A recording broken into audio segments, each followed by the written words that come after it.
Les limites d'emploi des circuits intégrés numériques.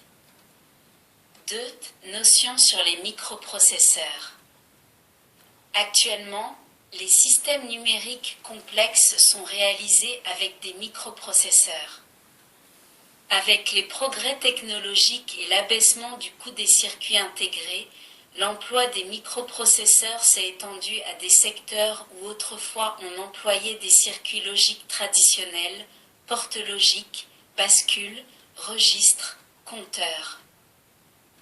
Le microprocesseur est un circuit intégré sur une large échelle, LSI, qui inclut une unité de calcul traitant des informations fournies par l'extérieur du système.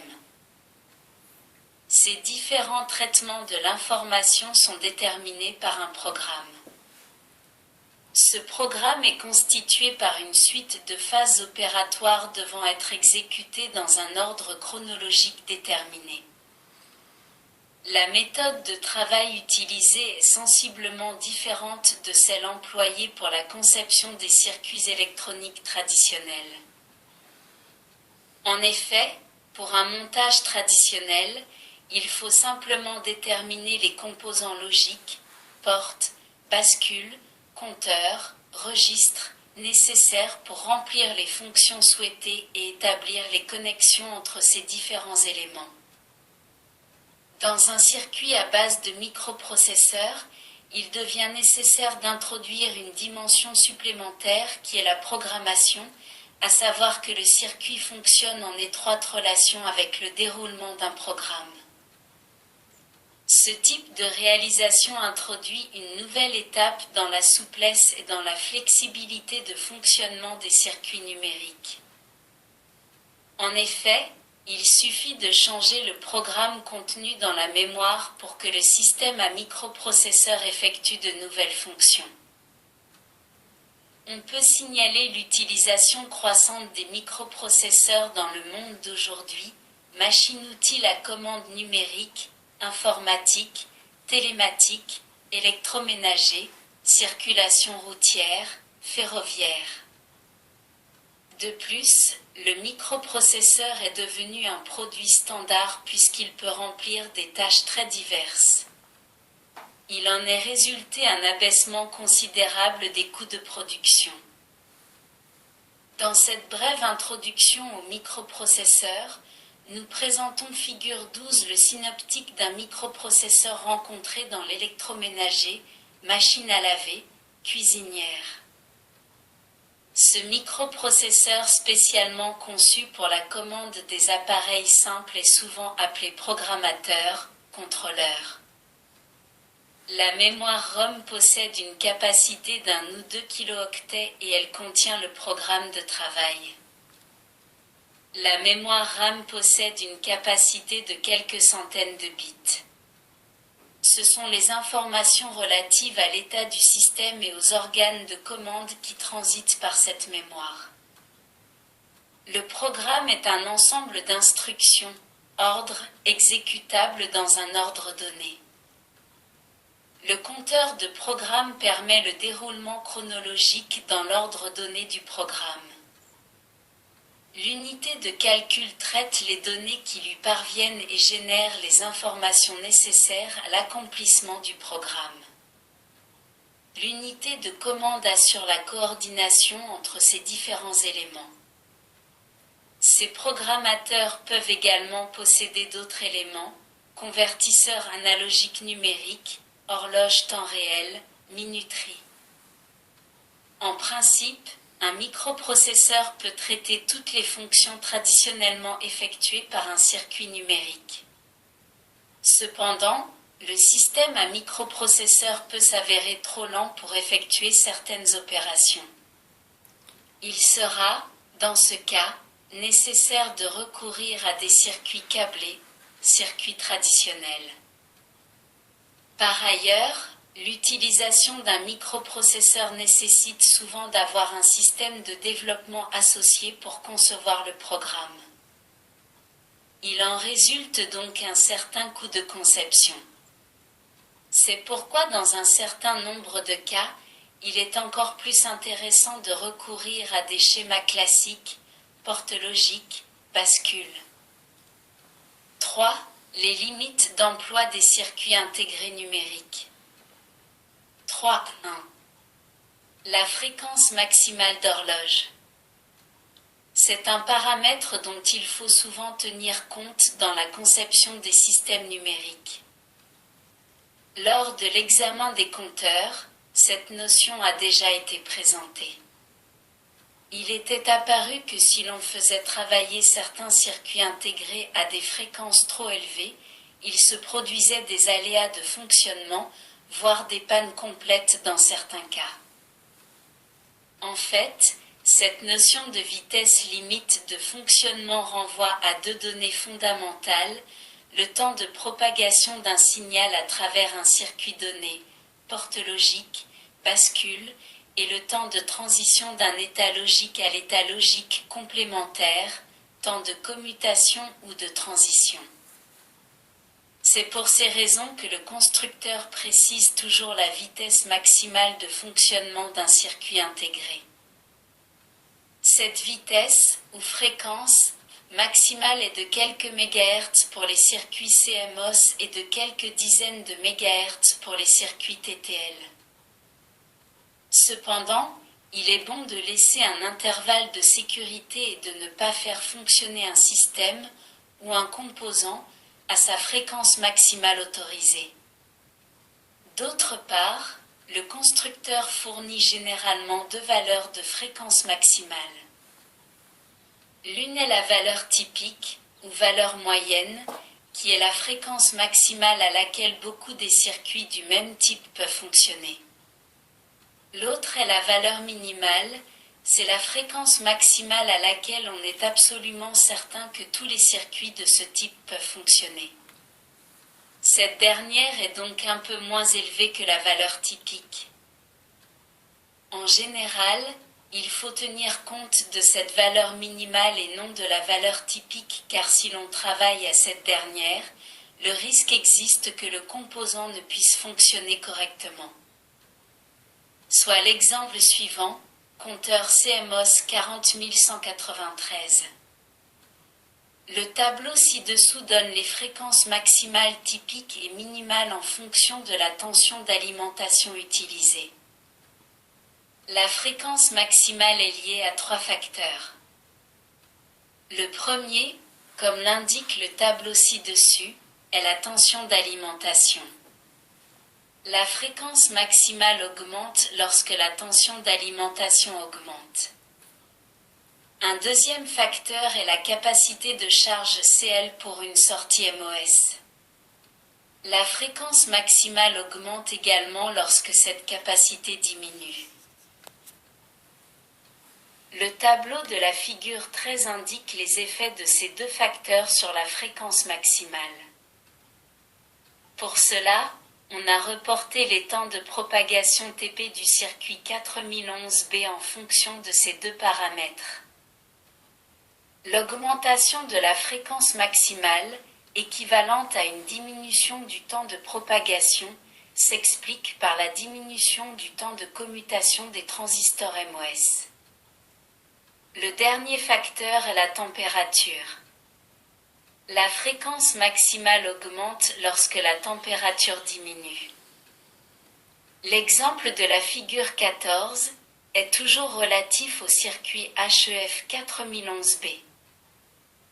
Jusque-là, nous n'avons pris en compte qu'un seul composant. Or, dans un système numérique, il y a généralement tout un ensemble de circuits intégrés reliés. D'autres facteurs peuvent alors interférer sur la vitesse maximale de fonctionnement. Considérons par exemple le circuit de la figure 15, constitué par deux bascules désynchrones et par deux ports NAND. Lorsqu'un front actif d'horloge se présente, les deux bascules commutent simultanément. La donnée présente sur l'entrée D1 est transférée en sortie Q1 et les deux ports NAND commutent l'une à la suite de l'autre. La donnée présente sur l'entrée des deux change. La figure 16 montre les différents retards qui s'ajoutent, dus au temps de propagation à travers la première bascule et les deux ports NAND. Le temps de prépositionnement, setup time, est le temps durant lequel la nouvelle donnée doit être présente sur l'entrée de la bascule avant le front actif de l'horloge. Nous allons calculer la fréquence maximale à laquelle peut fonctionner ce circuit. Pour cela, nous calculons la période minimale nécessaire à son fonctionnement. Les bascules D sont du type 74C74, les ports NAND du type 74C00 et la tension d'alimentation est de plus 5 volts. Quand la tension d'alimentation augmente, le temps de propagation diminue. Le premier retard, temps de propagation, vaut 300 nanosecondes, le deuxième et le troisième retard valent 90 nanosecondes et le temps de prépositionnement est de 100 nanosecondes. La durée minimale de la période d'horloge est donc égale aux 3 temps de retard ajoutés au temps de prépositionnement, c'est-à-dire 300 plus 90 plus 90 plus 100 égale 580 nanosecondes. La fréquence maximale vaut 1 divisé par 580 multiplié par 10 puissance 9 égale 1,7 MHz. Cette fréquence est inférieure à la fréquence maximale d'horloge relative à la bascule 74C74 qui vaut 2 MHz. Si le nombre de portes logiques en série augmente, la fréquence maximale de fonctionnement du circuit diminue. Avec 4 portes NAND en série, la période vaudrait 300 plus 90 multiplié par 4 plus 100 égale 760 nanosecondes. La fréquence maximale serait 1 divisé par 760 multiplié par 10 puissance 9 égale 1,3 MHz. Il faut donc en général limiter le nombre de portes logiques mises en série les unes après les autres. Dans les cas où ce n'est pas possible, il faut alors insérer des bascules supplémentaires, comme indiqué figure 17. Si l'on conserve les mêmes temps de propagation et de prépositionnement que précédemment, nous obtenons les résultats suivants. Dans le premier cas, quand la bascule supplémentaire n'existe pas. Période minimale d'horloge égale 300 plus 90 plus 90 plus 90 plus 90 plus 100 égale 760 nanosecondes. Dans le second cas, la période minimale d'horloge doit être suffisante pour que la donnée présente sur l'entrée d'une bascule N puisse se trouver sur l'entrée de la bascule N plus 1 dans les temps impartis. Dans le cas présent, cette période est égale à la somme des temps de propagation d'une bascule ajoutée à ceux des deux portes logiques, ainsi qu'à celui du temps de prépositionnement. Nous trouvons 300 plus 90 plus 90 plus 100 égale 580 nanosecondes. La bascule supplémentaire sert de registre de stockage intermédiaire pour les données qui transitent de l'entrée à la sortie du circuit. Ce système permet d'augmenter le flux des données à travers le circuit numérique. 3.2. Le décalage de l'horloge. Le décalage d'horloge, ou clock skew, est également un problème lié à des différences de temps de propagation à travers des portes logiques. Le circuit de la figure 18 permet de mettre en évidence ce problème. Si les temps de propagation des deux buffers B1 et B2 sont très différents, il peut y avoir un mauvais fonctionnement du circuit. Initialement D1 est à l'état 0 et D2 à l'état 1. Si les temps de propagation des deux buffers sont identiques, le front d'horloge actif est appliqué simultanément en CLK1 et CLK2 comme le montre la figure 19. À partir de l'instant t0, Q1 passe à l'état 0, après un temps t, qui correspond au temps de commutation de la bascule 1. Q2 reste à l'état 1, puisque l'instant t0, D2, est à 1. Q2 ne change d'état qu'au front d'horloge suivant, instant t1. Supposons maintenant que le temps de propagation du buffer B2 soit nettement plus grand que celui du buffer B1. Il peut se produire un dysfonctionnement illustré figure 20. La sortie Q1 de la première bascule est passée à l'état 0 avant que le front d'horloge ne parvienne sur l'entrée CLK2 de la deuxième bascule. L'entrée D2 est donc à l'état 0, alors qu'elle devrait être à l'état 1 à ce moment-là. Le terme « skew » représente un « glissement » du signal d'horloge.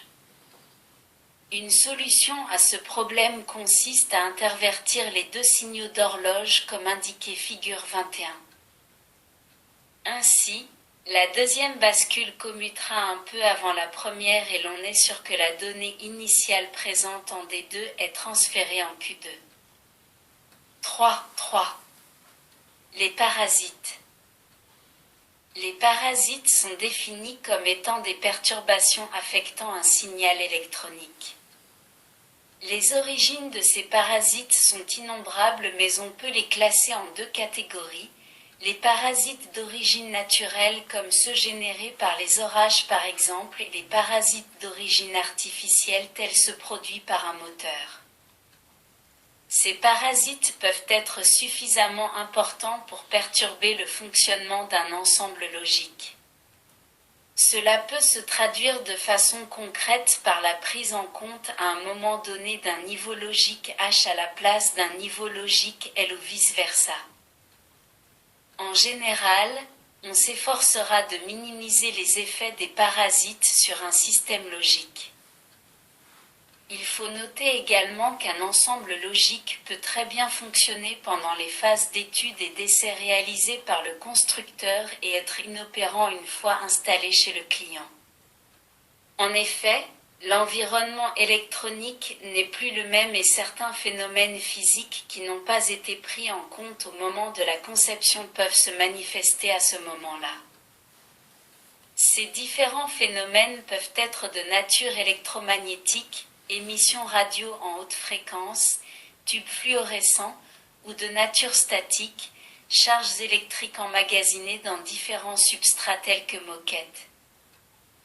La technologie employée n'est pas sans conséquence sur l'effet de ces parasites. Les circuits réalisés en technologie MOS sont beaucoup moins sensibles aux parasites que ceux réalisés en technologie TTL. Tout d'abord, la technologie MOS est moins rapide, les temps de transition sont plus longs que pour la TTL et la marge de bruit est beaucoup plus importante qu'en TTL.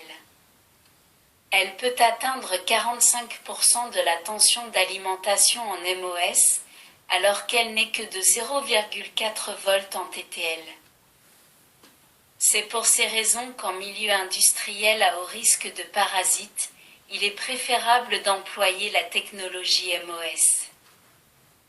Il y a aussi un problème lié à l'adaptation entre une ligne de transmission et la charge située en bout de ligne. La ligne présente une impédance caractéristique. Il faut que cette impédance caractéristique, Z0, soit sensiblement équivalente à l'impédance de la charge si l'on veut limiter les phénomènes de réflexion du signal. La figure 22 montre un exemple de réflexion sur une ligne qui n'est pas adaptée à la charge. Les réflexions peuvent créer des problèmes pour des circuits rapides, TTL, ECL, mais aussi pour des circuits lents, CMOS. Des rebonds peuvent se produire dans un système synchrone avec horloge, et ils peuvent être pris en compte comme signal d'horloge. C'est le cas présenté figure 23. Des couplages inductifs peuvent aussi se produire entre deux ou plusieurs lignes. Il faut que les lignes de transmission, ainsi que les liaisons des circuits imprimés soient les plus courtes possibles. Par ailleurs, on installe des condensateurs de découplage sur les lignes d'alimentation à proximité des boîtiers de circuits intégrés. Ces condensateurs ont une valeur de 0,1 microfarad à 0,01 microfarad et absorbent les parasites qui transitent sur la ligne d'alimentation, VCC, et sur la ligne de masse. 3.4. L'assemblage des composants digitaux. Vous savez que les composants numériques appartiennent à des familles logiques différentes, TTL, CMOS, ECL, chacune ayant ses caractéristiques propres, alimentation, temps de propagation, consommation. Par conséquent, quand il s'agit de relier entre des composants de familles différentes, il faut tenir compte de leurs caractéristiques électriques. En général, il est nécessaire d'insérer un circuit d'interface, égal circuit d'adaptation, entre ces composants. Un circuit d'interface est également nécessaire pour relier un système numérique au monde extérieur. Considérons tout d'abord les raccordements entre composants d'une même famille. En technologie CMOS, il est possible de relier un nombre élevé de portes logiques à la sortie d'une autre. Par contre, en TTL, ce nombre est beaucoup plus limité.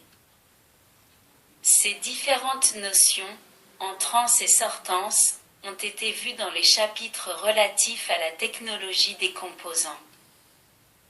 En technologie MOS, une entrée de porte logique absorbe ou produit, selon le niveau logique, un courant de 0,005 microampères. Une sortie MOS peut fournir, ou absorber, au moins 1,75 mA pour une tension d'alimentation de 5 volts, 8 mA pour 10 volts. Donc, une sortie de porte logique MOS peut théoriquement être reliée à un nombre d'entrées MOS situé entre 350 000 et 1 600 000. Cependant, la sortance d'une porte MOS ne dépasse pas 50 en raison de la capacité d'entrée d'une porte MOS qui vaut 5 picofarads. Avec 50 entrées, on obtient 250 picofarads. Le temps de propagation augmente notablement avec le nombre d'entrées reliées à une sortie MOS. Quand on passe de 50 picofarads à 100 picofarads, avec 5 volts de tension d'alimentation, le temps de propagation typique d'une porte E passe de 80 nanosecondes à 110 nanosecondes. Pour raccorder des portes MOS à des portes TTL, il peut se poser un problème lié à des tensions d'alimentation différentes. Par ailleurs, une sortie TTL à l'état H peut se situer à 2,4 volts, alors qu'une entrée MOS à l'état H doit être à un potentiel de 3 à 3,5 volts, pour VCC égale 5 volts. Pour résoudre ce problème, on relie la sortie TTL à l'alimentation à travers une résistance appelée pull-up tirée vers le haut. Cela permet de relever le niveau de tension quand la sortie est à l'état H. La figure 24 représente deux portes TTL et CMOS alimentées sous 5 volts, reliées selon ce principe de montage. Une sortie MOS peut être reliée à une entrée TTL du type Schottky, faible puissance, 74 ls, au TTL Low Power, 74 L. Dans tous les autres cas, on peut recourir à des circuits MOS possédant une sortie bufférisée et fournissant un courant plus élevé. Si les circuits MOS sont alimentés à partir d'une tension différente de 5 volts, il devient nécessaire d'intercaler un buffer entre la sortie CMOS et l'entrée TTL, ainsi qu'un buffer à collecteur ouvert entre la sortie TTL et l'entrée MOS, figure 25. La figure 26 représente le schéma électrique d'un buffer TTL à collecteur ouvert. La résistance extérieure est reliée à la sortie du circuit et à l'alimentation. Cette tension d'alimentation peut être supérieure à 5 volts. Une porte à collecteur ouvert peut également commander directement un relais.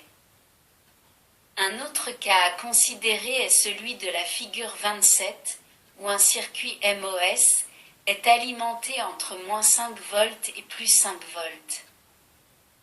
La broche du circuit MOS, généralement câblée à la masse, est dans le cas présent reliée à -5 volts. Dans une telle situation, il est nécessaire d'intercaler entre la sortie TTL et l'entrée MOS un transistor MOS. Quand la sortie TTL est au niveau H, le transistor conduit et l'entrée du circuit MOS est portée au niveau H, +5 volts. Si la sortie TTL est au niveau L, 0 volts, le transistor se bloque et l'entrée MOS passe au potentiel -5 volts. Le fait d'alimenter la porte CMOS entre -5 volts et +5 volts permet d'avoir une vitesse de fonctionnement plus élevée qu'avec une alimentation de 5 volts. Cette théorique est maintenant terminée. La prochaine traitera des convertisseurs analogiques numériques et numériques analogiques.